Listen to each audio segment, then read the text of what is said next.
One of the problems with recruiting for investment banking is not the knowledge or skills you acquire, but the access to talk with real investment bankers to put your best foot forward. Our sponsor, WSO Academy, can provide those connections with 60 head mentors who are finance professionals at top firms like Goldman, Centerview, and JP Morgan. Imagine being able to get on the phone within 24 hours with one of the Academy's 1,300 mentors right before a critical interview. Get on the waitlist for WSO Academy today by clicking the link in the show notes or by visiting wallstreetoasis.com/academy.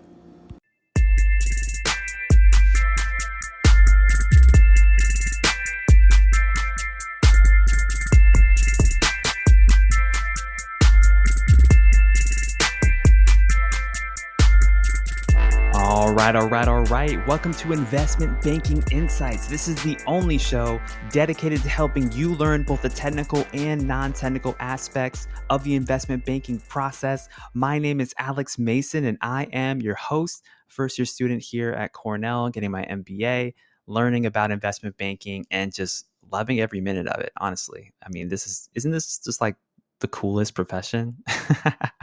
I mean, you're learning about companies buying and selling each other. You're getting into the weeds of how businesses really work, and just all of these financial aspects coming together. It's just so beautiful to me. So thank you for joining me. Today, we're talking about leveraged buyouts. I want to talk to you today, just summarizing some of these concepts that we've touched on.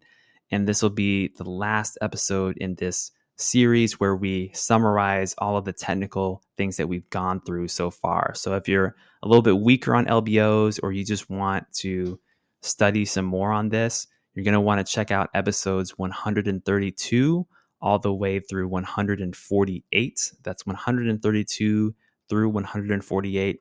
The basic level questions for this topic are not that numerous in terms of quantity, but they are very much a little bit more of a niche topic, I would say, compared to something like M&A or DCFs, which are really your bread and butter investment banking type of technical questions. But nonetheless, I really find LBOs interesting, and yeah, hope I get to do one myself one day. But that's a story for another time. So when you're looking at LBOs, you want to first understand, well, what is it, right? Remember, we always start with definitions. In this financial world, understanding the language and the terminology is always important to know first, because then we can move on to the more important step, which is making the connections. So first of all, leveraged buyout, that's what an LBO stands for. When a company buys another company primarily with debt, then at some point in the future sells it for a profit. That's essentially what an LBO is in a super, super simple definition. And some things that you want to know about this is you want to understand, why do firms do them? Why do private equity firms buy and sell companies in this way? What are the characteristics of a leveraged buyout that make them successful? What actually makes an LBO successful? I mean, we talked about the characteristics of certain types of companies. We talked about stability of cash flow being one of the most important factors you can look at. We talked about being in industries that are non-cyclical generally. And also, frankly, you're looking at a certain dollar value range as far as what's attractive for PE firms to buy. I mean, you don't have a lot of PE firms out there that are capable of buying multi-billion-dollar corporations. You just don't have that many out there that have the resources to pull that off. But some do.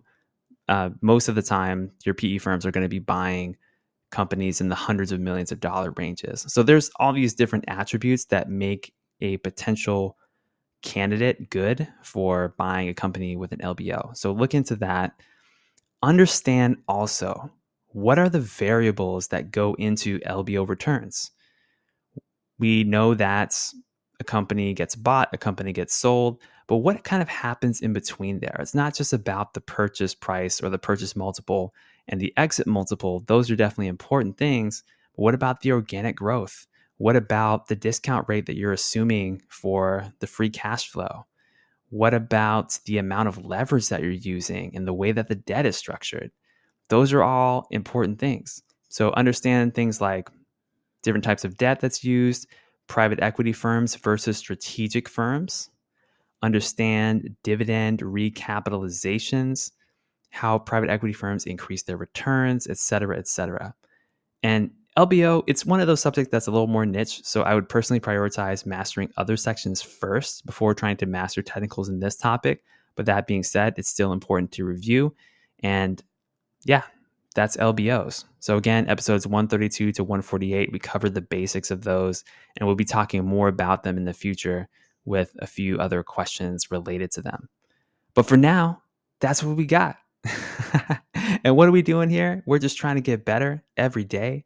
We're learning new things every single day, whether it's LBOs or DCFs or M&A, what have you. The more we engage with this material, the more we listen, the more we learn, the better we get. And that's going to help all of us on our journey toward becoming investment bankers and becoming great investment bankers. I don't want you to be an average investment banker. I want you to be a great one. So that's why I'm here showing up every single day. Thank you for listening. This has been Investment Banking Insights. My name is Alex Mason. I am your host. And next time, we're going to be switching topics. Take care.